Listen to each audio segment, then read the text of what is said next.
My dear brothers and sisters, the story begins with a particular sheikh. I don't know the name of this particular sheikh, but he lives in Riyadh and he was on a trip like the one we're on now. I think he went on a conference or a business in one of the neighboring countries to Saudi Arabia.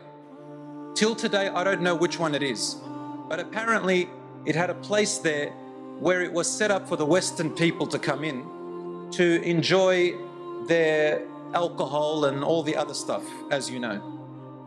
So the sheikh, he says, I had some business to do there. And then after I finished my business, I managed to finish a day before my flight. And then I was extremely tired and exhausted. So I went looking for a place to stay. I didn't know this city. I didn't know what it was like. And I entered a hotel to hire a room.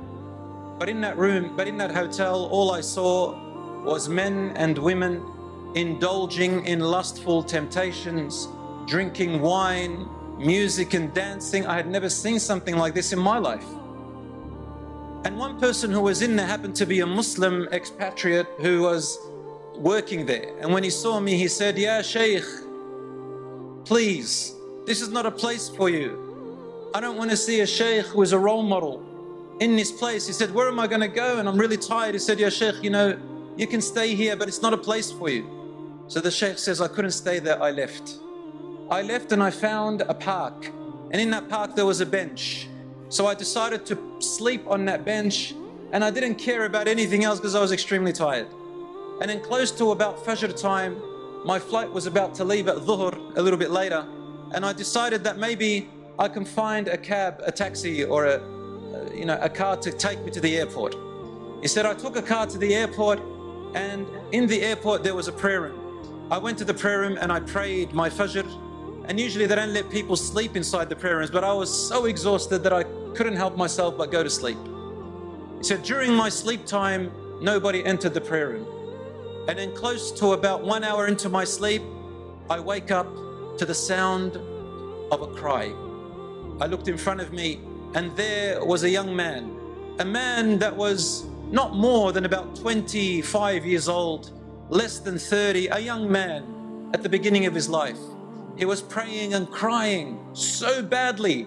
It's like a mother who had just lost her child, or like a person who had just lost something very dear to them, a loved one. He said, I've seen many people like that cry in their salat and everything in my life, so I didn't really pay much attention. I was too tired, so I went back to sleep. He says, close to about Dhuhr time, I wake up again, and it was the same young man who was praying. He came up to me and his eyes looked like he hadn't slept for 3 or 4 days.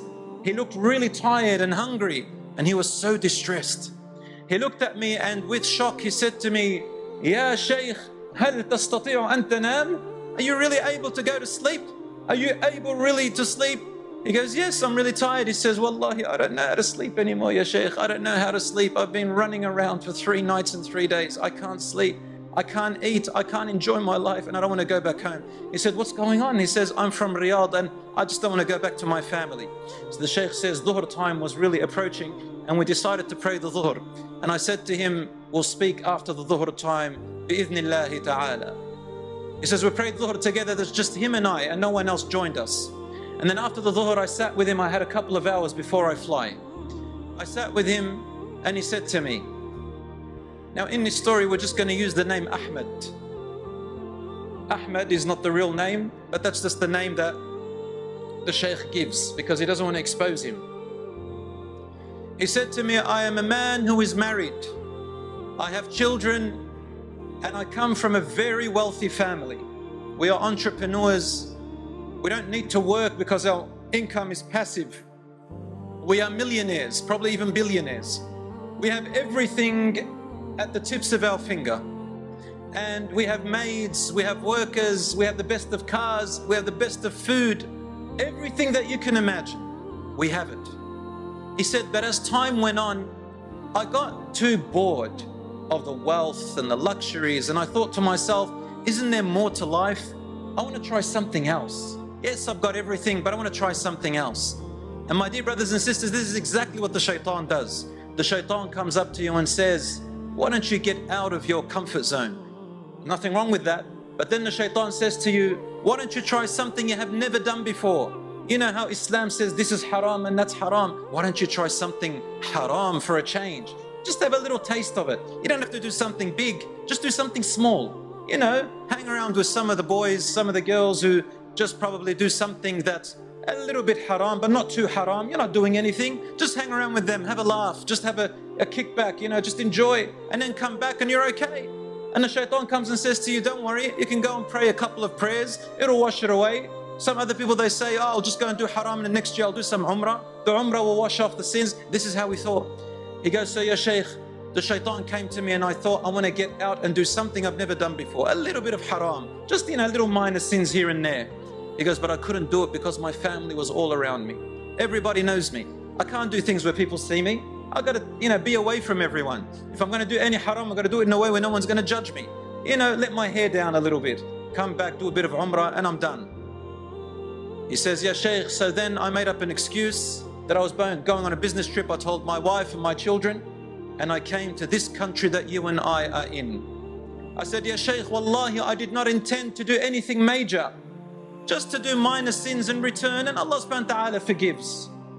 He said, before I knew it, I surrounded myself with some other people who have come from different other countries, Muslims, just like me. You know, they pray, they fast, they do everything, but they've come here for the same reason that I have come. Subhanallah, how the shaitan takes you to these places. And as soon as I surrounded myself with the people who I was looking for to have a little bit of fun, watching them doing the haram, but me just laughing and enjoying it, he said, before I knew it, night after night, day after day, my temptation started to grow. What seemed to be big haram to me began to seem very normal to me. What seemed to be really bad to me, I thought, what's the big deal? Everybody's doing it. And I became numb, ya shaykh. As my lustful temptations began to grow, I'm away from my wife and my children, and these friends around me making everything look so easy and normal. The peer pressure came to me, and then I took everything really easy. You know that feeling how you feel when you come normalized to sins. He said, day after day, night after night, and then we were surrounded by alcohol. I never drank, ya shaykh, wallahi. We were surrounded by gambling. I didn't gamble, ya shaykh, wallahi. And then finally, the women came, and my friends wanted to chit chat and flirt with them. I flirted a little bit. They flirted with me. And then we began to exchange words. Night after night, day after day, my friends would go into rooms in hotels and they would come out all happy and excited, and then they would drink. And I'm just smiling and laughing until my temptations began to overcome me. I said, ya shaykh, one of the women who sat with me, she was so charming and she was so good. And my lusts and temptations began to rise. You know, brothers and sisters, in science, in biology, there's something called the prefrontal cortex. I want the young people to know this. This prefrontal cortex here, it grows when you reach puberty. When you reach puberty, it keeps growing until you're about 25. It's responsible for decision making, for your feeling of morals, right and wrong. It's the rational center. So when that prefrontal cortex is blocked, you no longer think rationally, you think with your desires, you think with your emotions.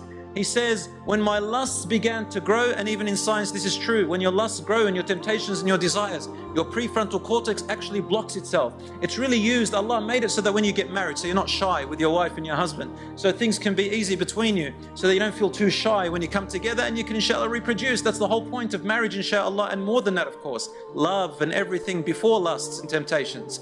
But he said, my prefrontal cortex and everything blocked, and my lusts took over, ya shaykh. And suddenly, before I knew it, I don't know how I ended up in that room with that woman. And as Rasulullah sallallahu alaihi wasallam said, no man or woman ever are in seclusion together except that the shaitan is always their third. Don't ever think that you are so powerful and innocent enough not to fall into temptations. He said, ya shaykh, I've never done anything like that before in my life. And then suddenly 1 minute became 2 minutes, and 2 minutes became 5, and suddenly I found myself doing the haram with her, the absolute zina. And ya shaykh, I don't know what happened to me. And then after this temporary lustful enjoyment, suddenly it was ended. And when it was ended, my temptations cooled down, my lusts cooled down, and then my conscience and my iman came back, and the guilt and the shame began to hurt me. I felt like I was about to fall to the floor. I felt like heat began to rise in my body in a way of guilt and shame that I wished I could never exist. I said to myself, ماذا فعلت? What have I done? What about my wife? What about my children? What about my hereafter? Allah subhanahu wa ta'ala will not forgive me for this. Oh my God, how I penetrated this wall. Ya Rabb, he said, I forgot about everything. I just began to scream and I rushed out of the door and ran down the stairs. He says, at the door of the hotel, I saw one of the main culprits that was with us. He ended up being, sorry for this word, he goes, he ended up being a pimp, one who hires women, who takes money, and I had been one of the victims of this person after I knew. I said, subhanallah, I wish that they would have just taken my money and told me what they're trying to do to me. But subhanallah, I ended up doing zina, a major sin. Ya Allah, what am I going to do? And he says, that man who was with me, he's a Muslim apparently, and he said to me, what's wrong? What's wrong? I said to him, I have committed zina. Do you know what zina is? It's adultery. And the man just said to me, and he had a bottle of wine in his hand. He said, oh, it's easily fixed, my friend. Here, just drink a little bit of wine and you'll forget all your problems. You won't feel any guilt. You won't feel any stress, nothing. You'll just forget, enjoy. And he said to him, subhanallah, after now that I may be denied the wine of Jannah, after I've been denied possibly a wife in Jannah, you want to deny me now even the wine of Jannah? And then what did that man say to him, the shaitan? He said to him, Inna Allah ghafurur rahim. Allah is forgiving, most merciful. Allah will forgive you, don't worry. And he had forgotten that Allah subhanahu wa ta'ala is also shadidul iqab. He is also severe in his punishment at the same time, my brothers and sisters. He has prepared for the criminals a fire, that on the day of judgment 70,000 ropes around it. On every chain there are 70,000 angels. If one of them lets go, the fire will eat everyone. It has a terrible roar. He had forgotten that Allah is also shadidul iqab. I said to him, the person who was speaking, Ahmad, he said, I pushed him off me and I said, leave me alone. Leave me alone, you've done too much damage. He said, I went out of the hotel, Ya Sheikh, I don't know where I was going. I kept roaming the nights like a homeless person, crying, I can't eat, sleeping in different corners, looking through garbage bags like a homeless person because I don't deserve to be in this world. I became lower than any person, Ya Shaykh. I don't deserve any forgiveness from Allah. The Shaykh looks at him. He goes, I didn't know what to say to him. I said to him, the best verse that I can think of in the Quran. I don't want the guy to hurt himself. There's still hope, inshaAllah. He goes, I just recited, قُلْ يَا عِبَادِيَ الَّذِينَ أَسْرَفُوا عَلَىٰ أَنفُسِهِمْ لا تقنطوا من رحمة الله إن الله يغفر الذنوب جميعا إنه هو الغفور الرحيم. Say, O Muhammad, to my slaves who have overburdened themselves with guilt and regret, do not despair from the mercy and forgiveness of Allah. Allah forgives all sins. He is the most forgiver, the most merciful. The young Ahmad looked at the Shaykh and he said, Ya Shaykh, that is true. Allah will forgive everyone but me. I don't deserve to be forgiven. I have shaykhs around me and ulama. I come from a Muslim land of Hajj and Umrah. I'm married, I have children, I have wealth. I know what's halal and haram and I fell into it. I don't deserve to be forgiven, Ya Shaykh. This is not for me. Suddenly the announcement for his flight was heard and the Shaykh said I had to go. I took his contact and I went to my plane. And in the back of my head I thought, I've seen this before, maybe 2 weeks, 3 weeks, he'll forget about his problem and move on in his life. He said, when I reached back to Riyadh, about a month later, I received a call from him. And he said, I want to meet you at the masjid. And it was about Hajj season time that time. He said, I went to the masjid and I met with him and he had changed. He wasn't the same as before. He wasn't crying, he wasn't in distress, but there was something dangerously scary about him. I looked at his face and it's as if he was just empty. He said to me, Ya Shaykh, I didn't call you to say hello to you. I've called you to say goodbye. I said to him, where are you going? He said, I want to give myself in to the Saudi government so that they can stone me to death. And the Shaykh says, I held on to him. I got nervous. I said, are you crazy? You've got a wife, you've got children. Allah subhanahu wa ta'ala doesn't tell you have to go and do that. Repent to Allah. There's many ways. Allah is ghafoor. You don't have to kill yourself. He says, oh, my wife and my children will not save me from Allah's punishment, and I want to be saved from His punishment. Let go of me, ya Shaykh. I just came to say thank you for trying to help me. Jazakallahu khairan, before I go into the hereafter. The Shaykh says, I didn't know what else to do. I held on to him. I tried, and the man was about to just go. So finally I said to him, Ya Ahmad, listen, let us go to one of the scholars that you and I respect here, higher than all of us, and we will tell him your story. And if he says to you, give yourself in, I will take you myself. Until finally I came to an agreement with him. And then I said to him, shake on it, because I was afraid he might go in secret, and subhanallah. So he shook on it and he gave me his promise. He said, we went to this great scholar, and the scholar said, La yusallimu nafsah. Tell him he is not allowed to give himself in. And this particular scholar, he says, what kind of a man have you brought me, ya Shaykh? I can't sleep. I've been awake nights after nights with him calling me and saying to me, oh Shaykh, fear Allah in what you're saying to me. For Wallahi, on the day of judgment, I will say to Allah, I wanted to give myself in, but this scholar, he is the one who told me don't. And the Shaykh says, Subhanallah, I did not tell you anything except out of ilm. Until finally the young Ahmad left the scholar alone. Suddenly the Shaykh says, I received this call and he wanted to meet me back in the masjid. I went back to the masjid and he said to me, I'm come to farewell you again. I said, where to now? He says, I want to go to Hajj. And this is the feeling of a repenter. I said, SubhanAllah, let's go together. He said, no, I'm okay. I thought maybe he went with a group of his own. He says, we went to Hajj, and then when we reached the part when we're stoning, you know, the Ramil Jamarat for the devil, he said, I saw him from a distance and I said, Ya Ahmad, Ya Ahmad. He goes, as soon as Ahmad saw me, he ran away. I said, SubhanAllah, what changed his heart towards us? He said, then I went back, and when I met him back in Riyadh, I came to visit him, and I said, Ya Ahmad, what changed your heart? And he said, Ya Shaykh, why would you want me to mix with you? I am impure. You are pure people. Why would you want me to ruin your Hajj? He says, I was too busy making istighfar. Leave me alone, Ya Shaykh. SubhanAllah, why would you want me among you? Leave me alone. He said, and sometimes I would look at all the Hujjaj and I would think, SubhanAllah, look at all these Hujjaj, how pure they are. I am the worst. Maybe Allah will not forgive or accept anyone's Hajj today because I'm among them. And sometimes I would think, maybe Allah will forgive me because of all these pure souls around me. SubhanAllah. Time passed, and this young Ahmad memorized the entire Quran from front to back. Then he began to fast one day on and one day off. Every day he is in the masjid, 5 daily salat. Whenever you saw him, he was either praying or donating or reciting the Quran or making dhikr or tending to his family. He was never as happy as he ever was, never himself. Monitoring every step and every second he takes before he meets Allah subhanahu wa ta'ala.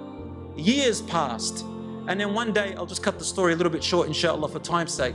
He said one day we were visiting, a scholar from Medina was visiting us, and he was giving us a talk about a man of a companion named Rabi' ibn Khuzaym.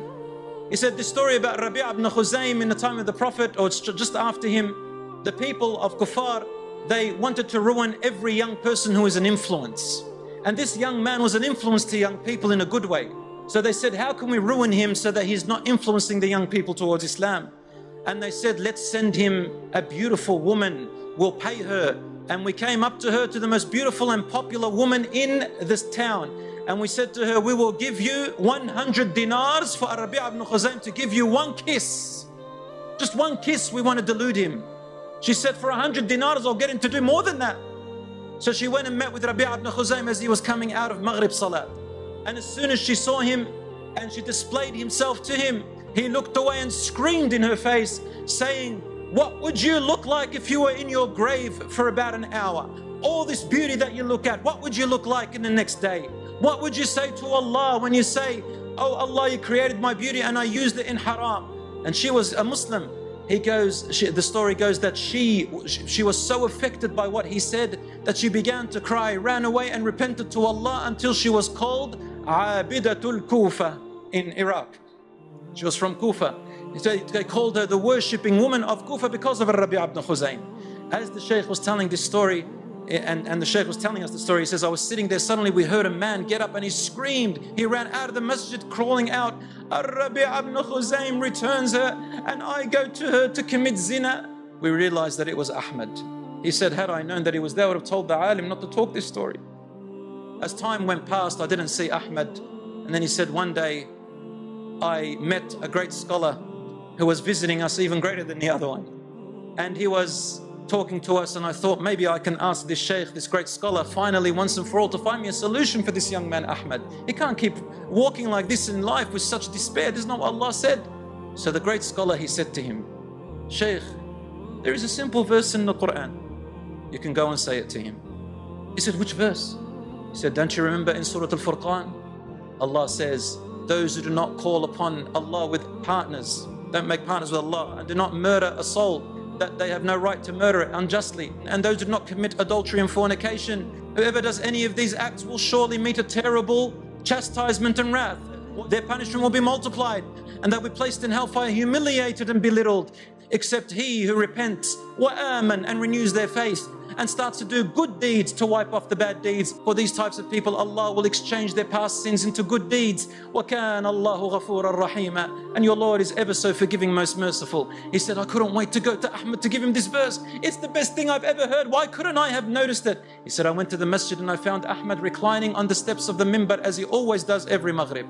And it was after Asr. He goes, I entered and there was no one in the masjid. He said, I couldn't hold myself. I entered and opened it and I said, Ya Ahmed, Ya Ahmed. He looked at me and I couldn't hold myself. I said, وَرَتَّلْتُهَا عَلَيْهِ تَرْتِيلًا. I began to sing it. I began to recite it melodiously. I said, وَالَّذِينَ لَا يَدْعُونَ مَعَ اللَّهِ إِلَهًا آخَرَ وَلَا يَقْتُلُونَ النَّفْسَ الَّتِي حَرَّمَ اللَّهُ إِلَّا بِالْحَقِّ وَلَا يَزْنُونَ. He goes, when I reach the part where it says, يُضَاعَفْ لَهُ الْعَذَابِ, their punishment will be multiplied. He says, I looked at him as if I had stabbed him with a dagger. He goes, I continued, إِلَّا مَن تَابَ وَآمَنَ وَعَمِلَ عَمَلًا صَالِحًا فَأُولَٰئِكَ يُبَدِّلُ اللَّهُ سَيِّئَاتِهِمْ حَسَنَاتٍ وَكَانَ اللَّهُ غَفُورًا رَحِيمًا. He says, when I finished the ayah, Ahmed jumped up. He ran to me, began to hug me. He kissed me on my forehead. He began to cry. He began to smile. And he says, Ya Shaykh, Wallahi, I have memorized the entire Quran. And today, Wallahi, it is as if I am reading it for the first time in my life. How could I have not seen this verse? Maybe Allah subhanahu wa ta'ala left it for him to raise his level in Jannah. Allahu A'lam. That evening, that Maghrib, the Imam of the masjid was away and they put Ahmed to pray Imam. He goes, he recited Al-Fatiha. And then as he was about to recite a short surah, which surah does he choose? وَالَّذِينَ لَا يَدْعُونَ مَعَ اللَّهِ إِلَهًا آخَرَ. He says, when he reached the part, إِلَّا مَن تَابَ, except he who repents, he burst into tears. He couldn't finish, so he went into ruku' and sujood, and he went up to the second rak'ah.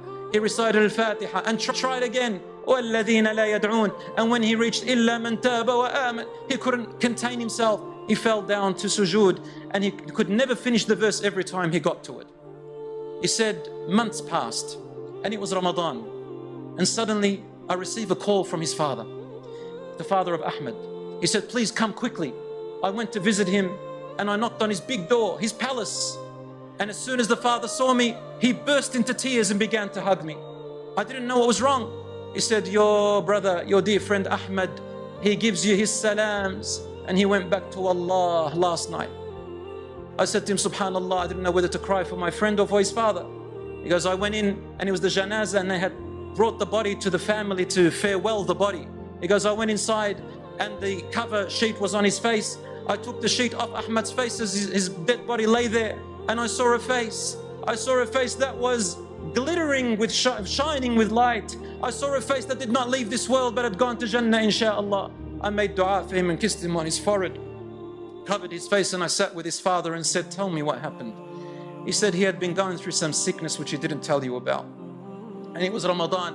He said, last night before Maghrib we were praying together and I said to him, son, come and make iftar with us. I said, Dad, I feel like staying at the masjid a little bit longer today. I feel something special. Please leave me for another few minutes. So I left him there. And after iftar, he didn't arrive. So I sent his little brother to go and see him. He was about 10 years old. And the little brother returned back crying, Ya abati, Ya abati. Dad, Dad, Ahmed is not talking. I went to the masjid and I found him reclining on the footsteps of the minbar, as he always does, and he was barely breathing.